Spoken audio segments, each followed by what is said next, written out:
we have Peter on with us today. This I had the best segue. Tell us. Oh, you do? Yeah. Oh, okay. We'll do it then. Well, let's go from hearing about what time games came out, and let's hear about Peter's time of game. Monica? Oh, God. That was the best segue. Oh, well, Peter's fanning himself, so I guess that. Oh, that was like wavy dream. Oh, that was your lines. hype. Yeah. Oh, I Also thought you too, were like- ooh, yeah, that's Do the Wayne's roll. hot in here. It's nice. Yeah. Caffeine is going. But away. yeah, I mean, we want to hear about Peter's youth. You know, we want story time. So we're gonna go ahead and jump into your time of game, and Yeah. if you go ahead and open it up. Awesome. So this is I guess what we called my summer of Earthbound, and on the topic of game release dates. So Earthbound was this little, Super Nintendo game, came out in 1995, and when Earthbound came out, I would have been 12. I was born in '83, and in the 6th grade, and it was like one of those games. I was like a Nintendo Power kid and had like the subscriptions and all that stuff. Mm-hmm. The Super NES was like my first like actual like console. I had like a Game Boy before that, but it was like my first like actual sit down console. And there's something about like, I was like reading all these previews in Nintendo Power and just seeing like all the stuff that was coming out for the game. Like back then I was like, what is this thing? It looks so cool. Like I liked the art. I liked how just kind of like charming everything was, and like the silliness of it. I think it stood out to me partly because it wasn't like this like, smash you in the face. Like, like even like the Final Fantasy games had like all this like super detailed pixel art and things going on, and you'd be fighting, Very like unique. angels and demons and stuff. But then, like you might be like, fighting a car or like a hippie or something in Earthbound. And I was like, what's going on in this thing? And so I was really excited for the game to come out. And also too, it was like coming out around this time when I was younger. And I think it's just something that, like a lot of people go through when, like you're young and Puberty. Yeah, exactly. It's like, yeah, has Still everybody waiting. heard about that? And yeah, but like, Fingers crossed. still waiting for that fateful day. But it's like you're in like grade school and like you have friends, but like you don't necessarily, you're figuring out all this like weird stuff about yourself, and you're probably transitioning from being this like, single digits person who just doesn't know anything to like trying to be like a young adult, and everything is awkward and weird.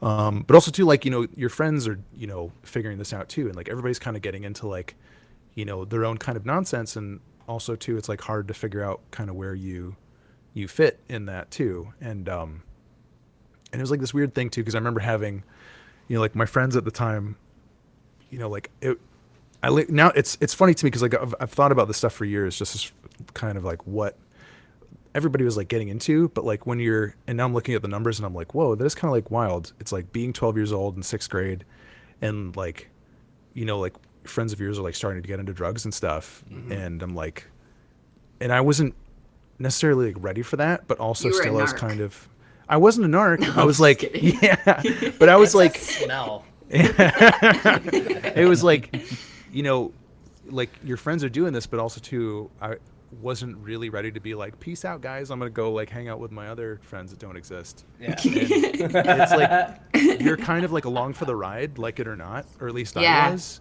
And I was like, and at the same time too, like everybody was really cool and nobody ever really gave me a hard time about it. Yeah. Probably just more like people that I wasn't friends with, when they're like looking at them and me and like trying to figure out like where I fit and all that, and Yeah. just like where did people place me. And it's like this weird time.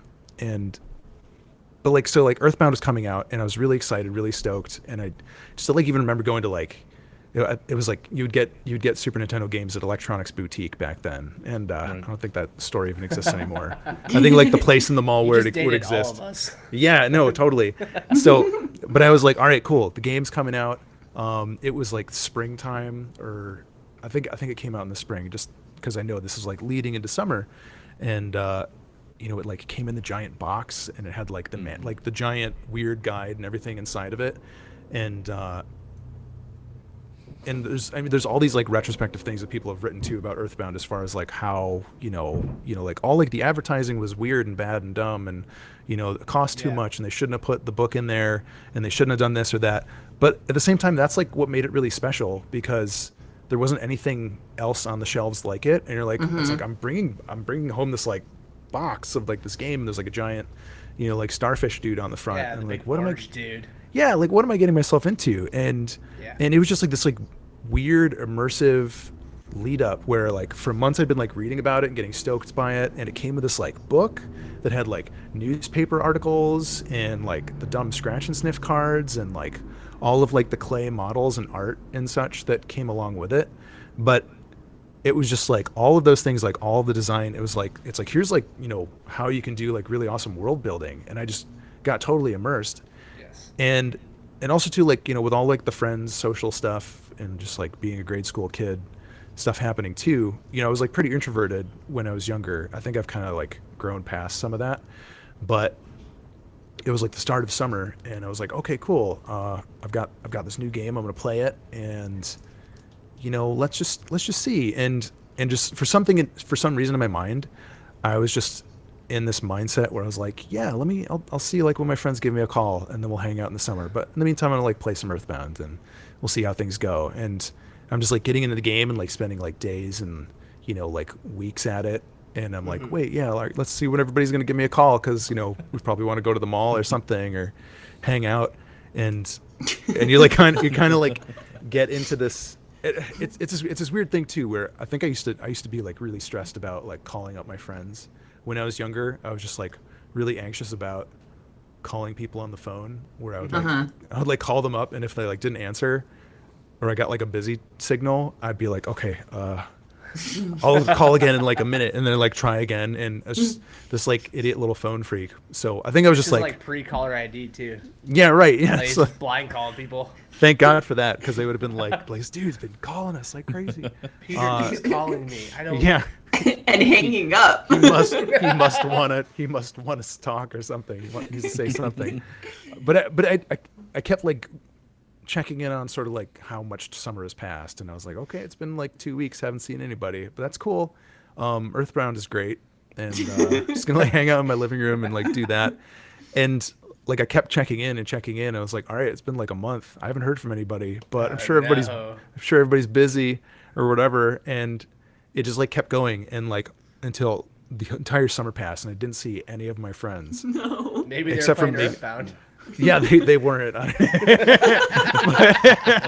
I was, and I think I finished it, and I was like, oh, that was good. And it was like the first game that ever really like got me feeling like weepy and weird at the end too. Like, okay, I mean, it's was it because of the game, or was it because no one had called you? Probably a mix of things, you know. Oh shit. Like, I'm all alone. Monica, he's our guest, okay?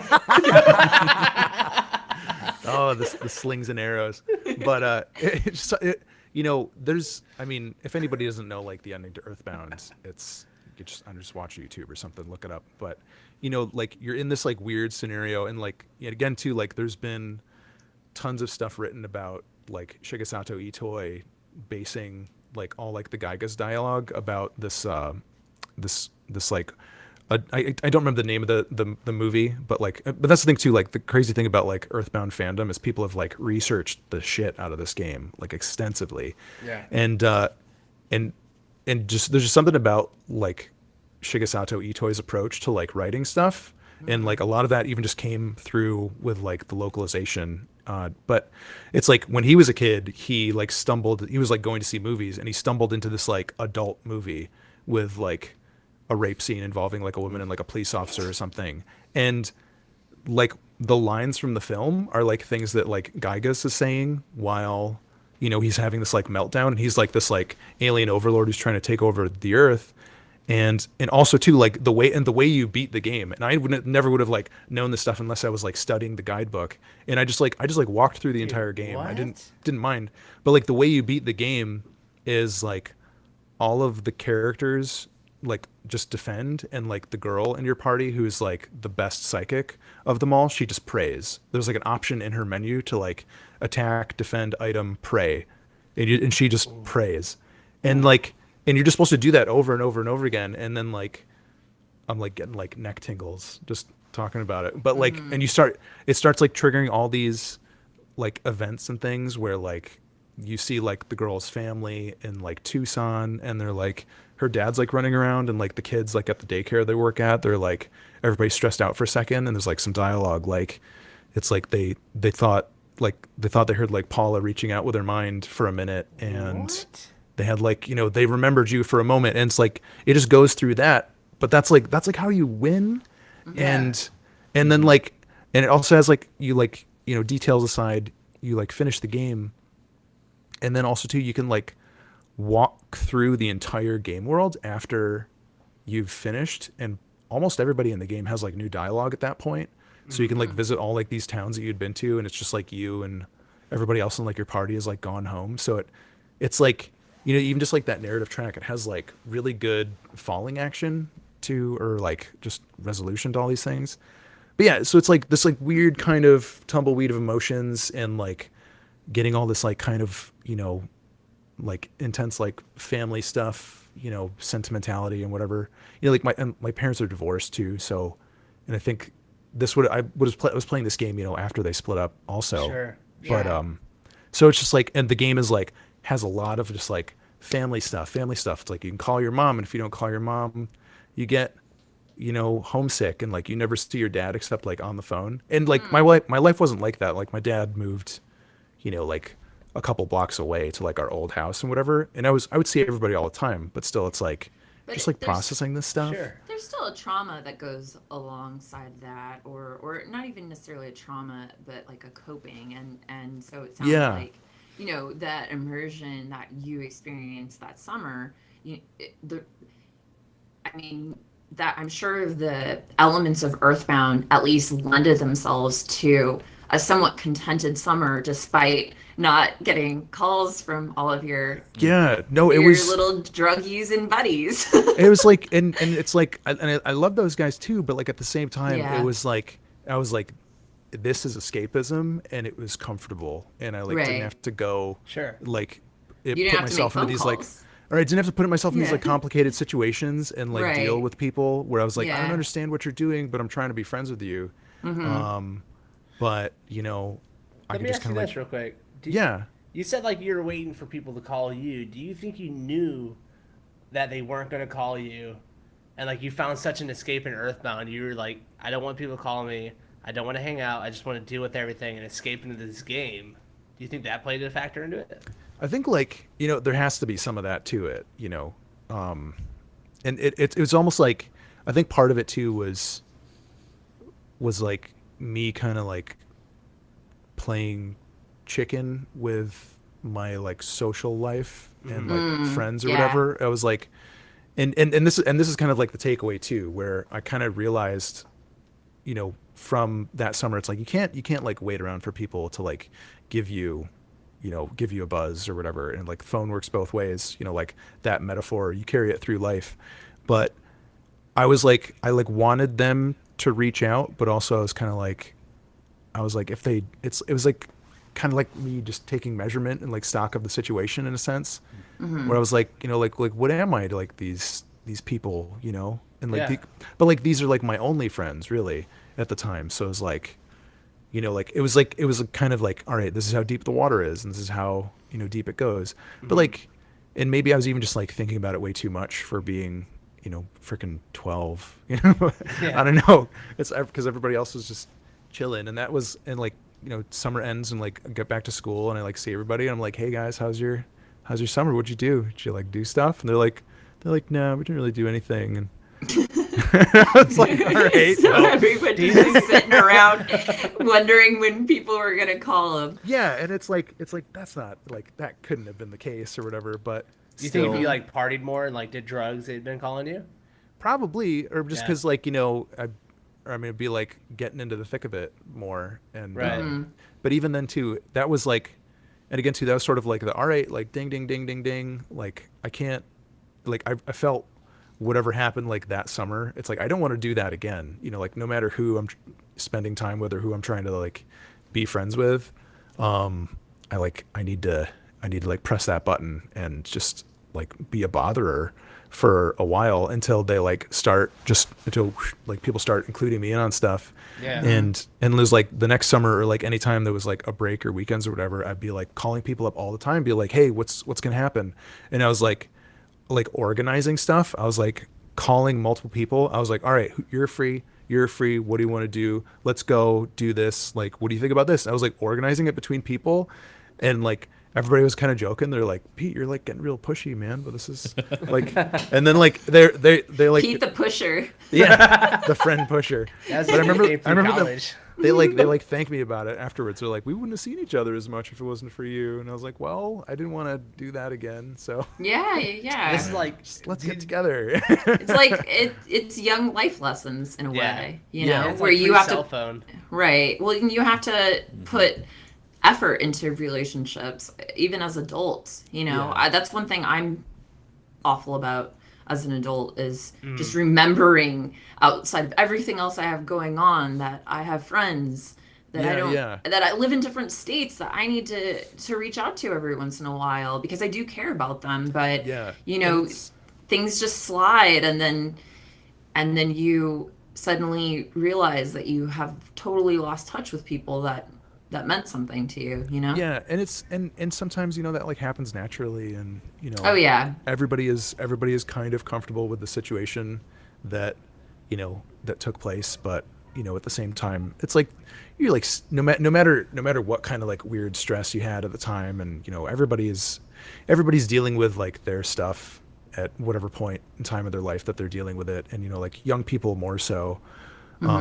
Like there's still, you know, like I still care about those people and like you know, my friends then, and it's just like you it's okay to grow apart in a way, but you know, like, and again too, and I think we were talking about this a little bit on like some pre stuff where it's, you know, like Facebook is there, it's like you can like I can find out what everybody's up to, but you know, like everybody's chill and doing their thing, and it's cool, but it's, you know, it's also just fine, kind of like, you know, like it's like we're all kids, you know, it's not a big deal, Right.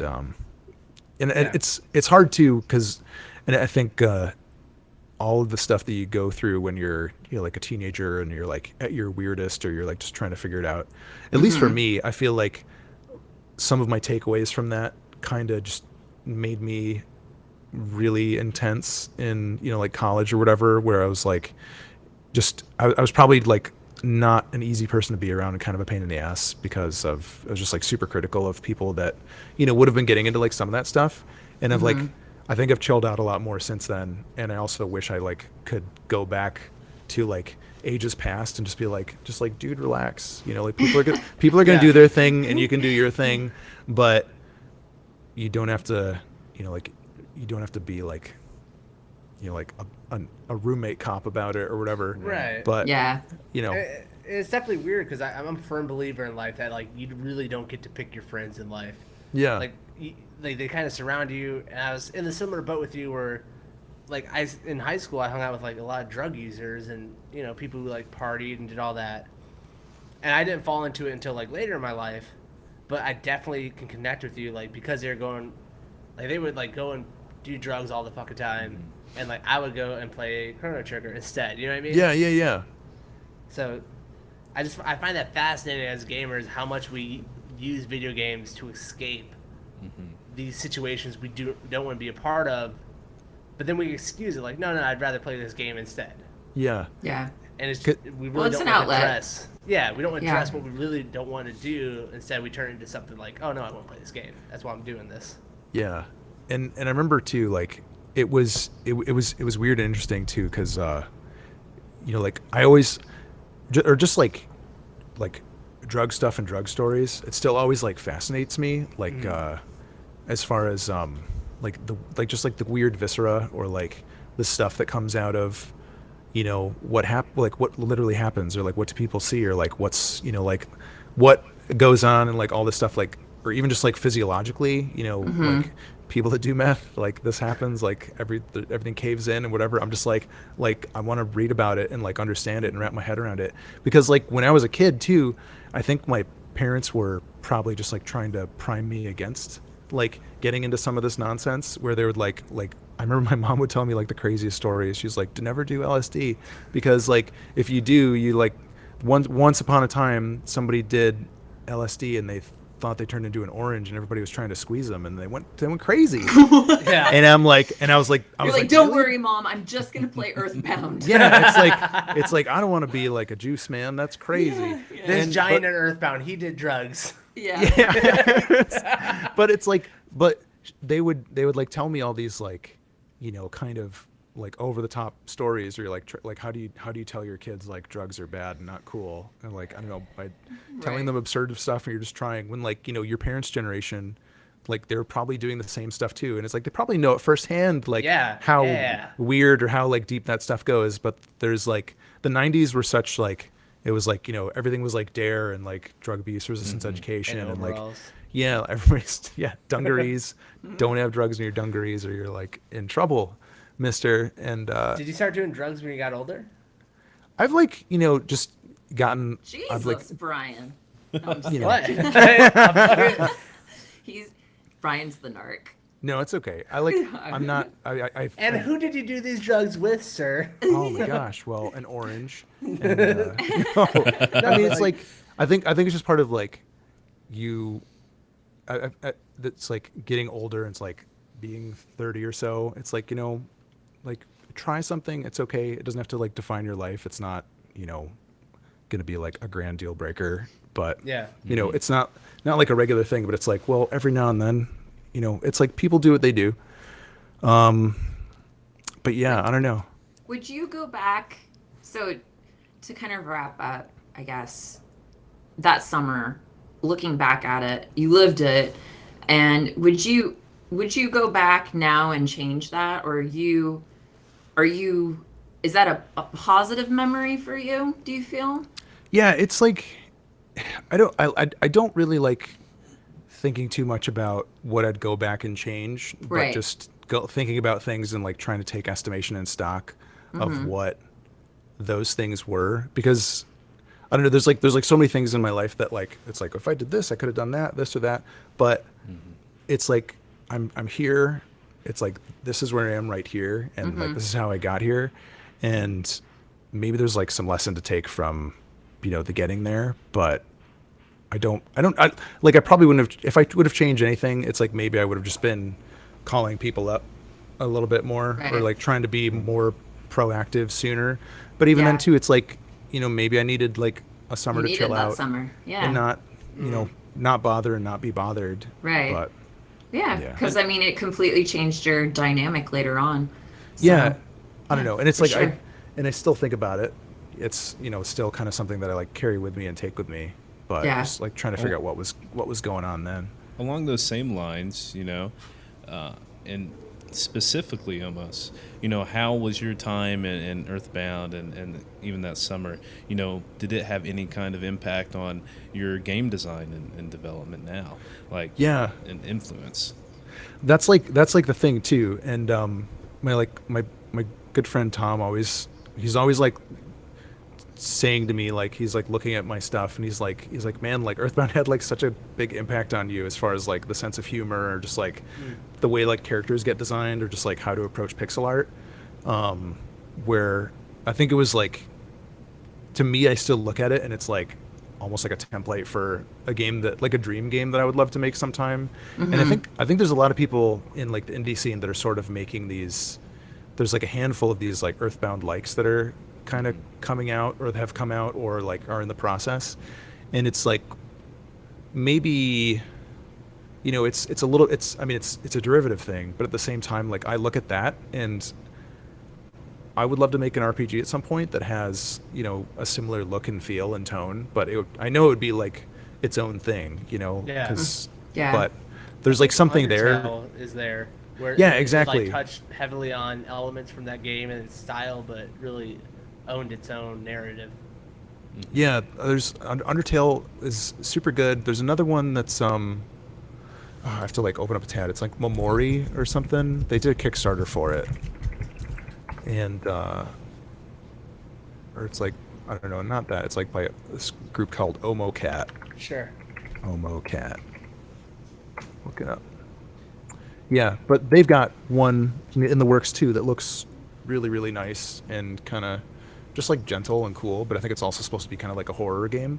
So it's neat to see like what different things people are doing with it. Yeah. But yeah, I don't know. Well, that's awesome. That's cool. I mean, I feel similarly to you that, going back and changing things, not necessarily important, but the reflection on those times, I think as an adult, you look back and it's not as black and white as positive, negative. But at that time, I imagine me in that situation, I imagine it being more of a negative thing. But then now as a whole, what it's evolved to impacting your work, impacting the way you even interact with people, your pursuit of interacting with people is really impressive. Yeah. So thank you so much for coming on and sharing that. Thank you guys. This story with us. Brian, I'll let you. Well, thanks for checking out the 6th episode of Broken Controllers. Thank you so much to our guest, Peter Lazarski. You can find him at Peter Lazarski on Twitter or his website, Imaginary Monsters. The game we reviewed earlier was his game, Halloween Forever. Check that out on Steam for $5.99. If you want to check us out on Twitter, it's going to be at Backspace Nomads. I wish the camera wasn't flipped. That's awesome. He's holding up like an old NES version like of these it, like his postcards game once. cover. It's amazing. Yeah. You can definitely hit up our blog for any other kind of information about what Backspace Nomads is doing, backspacenomads.blog. And that's going to do it for the podcast. We'll see you guys on the next episode. Bye, everybody. Bye.